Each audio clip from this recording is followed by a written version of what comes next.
talk about the forecast now. Anwar at the Canadian Concrete Expo. I've never heard of this. What's up, Anwar?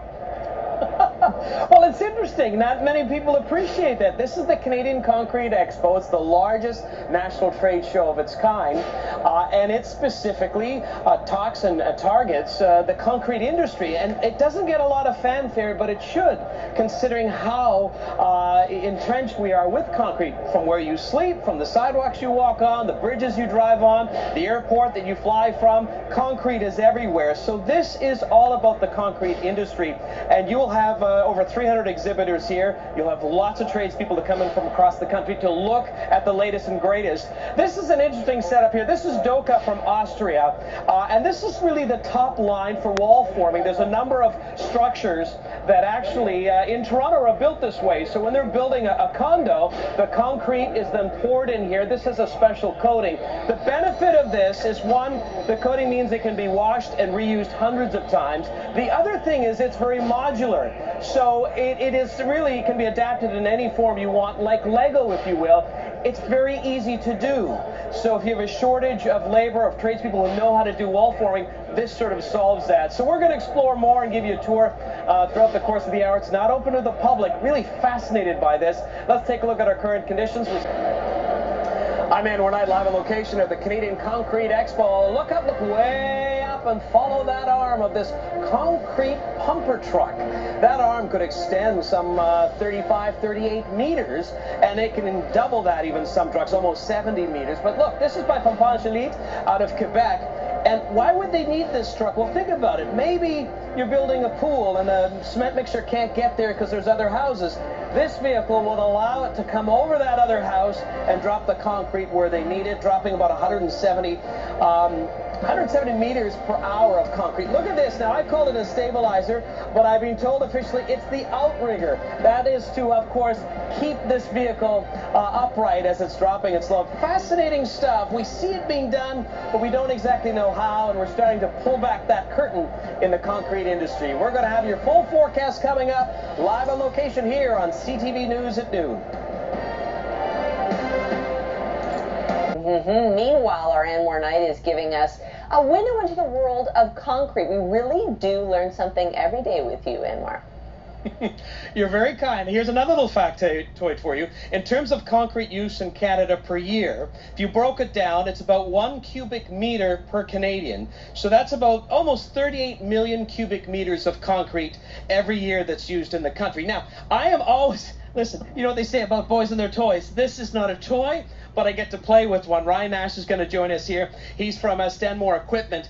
And what I'm fascinated with is that technology is, again, changing yet another industry. As a kid, you know, I'll see the guy on the guys on maybe a bulldozer, that sort of thing. There's always these little gauges and needles.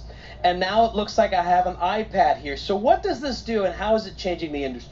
So what we've really been able to do with Magni and Stanmore Equipment is move safety and productivity into the next level. Okay. So now we have load limits on the machine and a live load chart that actually gives the operator all the information that he needs in order to keep his crew safe and all of his people on site safe. So when the operator is, you know, going through the maneuvers of a job site, if something may be unsafe in terms of the weight of the load, this sort of flags it almost like a car at home. You know, if there's a bicycle or something reading my sensor, it says stop, you can't do that? Yeah, bingo. Much like a park sense, this will keep you in the safe operating parameter of the actual machine with the load that you have on the boom. So this machine tells you how much weight you're lifting and how much weight you can actually lift where the boom on the machine is. And in terms of training, the industry, in terms of the construction, the trade industry as a whole, there seems to be a shortage across the board. Would that also apply into something what you guys do here, and this makes it easier per se? Well, training is extremely important for us at Stanmore. Basically, any machine that we put out in the market, we want to make sure that the operators are safe, right. And, you know, again, that everybody on site is safe. Sure. So we do send operators with the machines when we send them out there, right, to make sure that people are properly trained and they're familiarized with the machine. Is the learning curve easier with having the digital stuff now on board? Oh, absolutely, yeah, because it takes a lot of the errors out of the equation, right. So the operator can't physically put the machine into a compromising situation. So that's something, again, thank you so much for Ryan, I appreciate that. Again, we don't really think about it, we just know that things get done, and of course, paramount is safety on any job site. So again, this is another example, but look at the sheer size of this equipment. Look at this thing. My goodness, that would come in handy, you know, for some backyard work. Let's take a look at your forecast. The weather's brought to you by, they're live here on location at the Canadian Concrete Expo. Trade only. Look at that pad that stabilizes this truck. I swear, this is really amazing. It's eye candy here just to get up close, and we'll continue our tour coming up live on CTV News at noon. I wonder if I can get in that one. Well, here's another example of a wall that was poured and formed just about a half hour ago. In fact, as we broadcast live at the Canadian Concrete Expo. Eric Duker is joining us from Concrete Equipment Limited. What is the optimal forecast when you're laying? I mean, indoors it doesn't matter, but outdoors, optimal forecast. If we got to pick, we'd say somewhere between 10 and 15 degrees, cool, overcast. It's ideal for concrete, not too hot, not too cold. So when you say not too hot, summer days, sometimes we have Humidex 40 degrees or 33, 34. That would not be good. It dries out too quick. Yeah, it'll cure too fast. It'll end up weak on the surface. There are additives to adjust for that. They can put ice in the concrete to keep it cool. But ideally, something less than 30 degrees is optimal. Something, I just want to find out. I'd like to, do you mind if Anwar was here.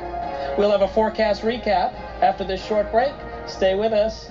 I hope there's no security. There we go. This has been a fascinating afternoon as we broadcast live here at the Canadian Concrete Expo. This is your classic concrete truck. Holds about 9 cubic meters. And by the way, one piece of knowledge as we end the show. Big difference between cement and concrete. Cement is that gray powder. It looks like flour. It's the binding agent. And then the aggregate, the stones and the sand is, of course, your concrete. You put the two together and you get this very versatile and strong bonding entity. Guys, we'll send it back to you. I'm going to go see if I can build a patio. Okay, good luck with that, Anwar. I like to leave the north behind him.